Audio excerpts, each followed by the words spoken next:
lived honestly. You worked hard. You feared God. You harmed no one. And yet, disaster still crashed into your life. If that sounds like you, then listen carefully. You are not cursed. You are not forgotten. And you are not alone. Let me tell you a true story, one that has carried broken souls for thousands of years. This is the story of Job. 1. A good man in a broken world. Job 1:1-5. The book of Job opens with a man who seems to have done everything right. There was once a man in the land of Uz, whose name was Job. That man was blameless and upright. He feared God and shunned evil. Job 1:1. Job is not just morally decent, he is exceptional. He is wealthy, respected, generous, deeply spiritual. He even offers sacrifices for his children, just in case they have sinned unknowingly. In today's language, Job is the kind of person everyone says deserves a good life, and that is exactly why his story hurts so much. 2. A conversation you never heard. Job 1:6-12. Behind the scenes, beyond human sight, a mysterious conversation takes place in heaven. God points to Job as a model of righteousness. Satan responds with a brutal accusation. Does Job fear God for nothing? Job 1:9. In other words, he's only faithful because life is good. Take everything away, and he'll curse you. God allows the test, and Job never hears this conversation, just like you never hear the reasons behind your suffering. 3. Loss after loss, blow after blow. Job 1:13-22. In a single day, Job's life collapses. His oxen and donkeys are stolen. His servants are murdered. Fire destroys his sheep. Raiders kill more servants. A violent wind collapses a house, killing all 10 of his children. One messenger barely finishes speaking before another arrives. This is not pain spread over years. This is overwhelming trauma. And yet, Job's response is astonishing. The Lord gave and the Lord has taken away. Blessed be the name of the Lord. Job 1:21. He grieves. He tears his robe. He shaves his head. But he does not curse God. 4. When pain reaches the body. Job 2:1-10. The suffering is not over. Job is struck with painful sores from head to toe. He sits on ashes, scraping his skin with broken pottery. Even his wife, exhausted and broken, says, "Curse God and die." Job 2:9. Job replies, "Shall we accept good from God and not accept evil?" Job 2:10. This is not blind faith. This is faith under unbearable pressure. 5. The silence before the storm. Job 2:11-13.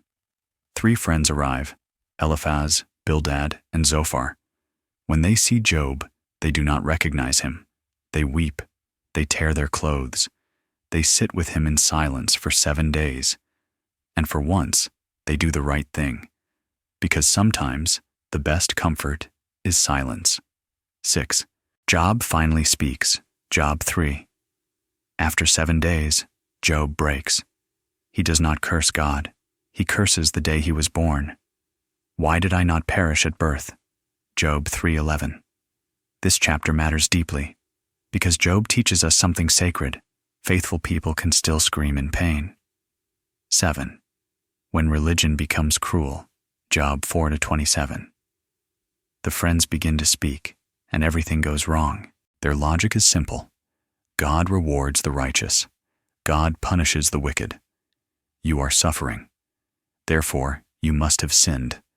Eliphaz says suffering is correction. Job 5.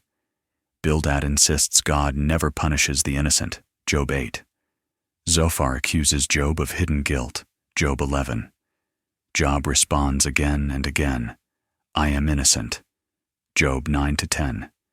He pleads for answers. He demands a hearing with God. He refuses false confession just to make others comfortable.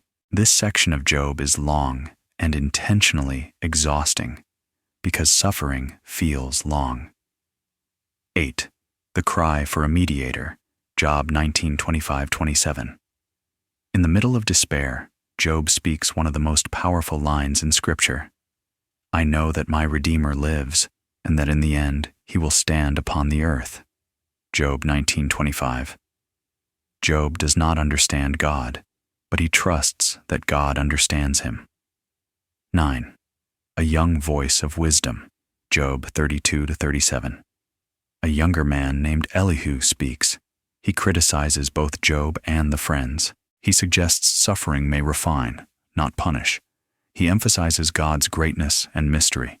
Elihu prepares the stage, because God is about to speak. 10. God answers, but not how you expect. Job 38-41. God does not explain Job's suffering. Instead, he asks questions. Where were you when I laid the foundation of the earth? Job 38-4. He speaks of oceans, stars, animals, storms, of a universe vast beyond human understanding. The message is clear. You do not see the whole picture, but I do. 11. Job's humble surrender. Job 42:1-6. Job responds softly, I had heard of you by the hearing of the ear, but now my eye sees you. Job 42:5. Job never gets answers, but he gets God, and that is enough. 12. Restoration and vindication. Job 42:7-17. God rebukes the friends. You have not spoken rightly about me, as my servant Job has. Job 42:7. Job prays for them, and then restoration comes. Double wealth, new children, long life, renewed joy. Not because Job earned it, but because grace is not a transaction. Why this story is your story. Job proves something terrifying and comforting. Suffering is not proof of guilt. Faith is not a shield from pain. And God is not absent when he is silent. If you are in pain today, if life feels unfair, if you are asking, why me? You are standing exactly where Job once stood. If this story spoke to your soul, if you felt seen, if you felt less alone, please subscribe to Bible Wisdom Collective. Not casually, not later. Subscribe because this channel exists for people in pain, for those searching for meaning, for those holding on by a thread. Like this video so it reaches others who are hurting. Share it with someone who needs hope tonight. Comment below. Which part of Job's story feels like your life right now? Your voice matters, your pain matters, and your story is not over. God is still writing it.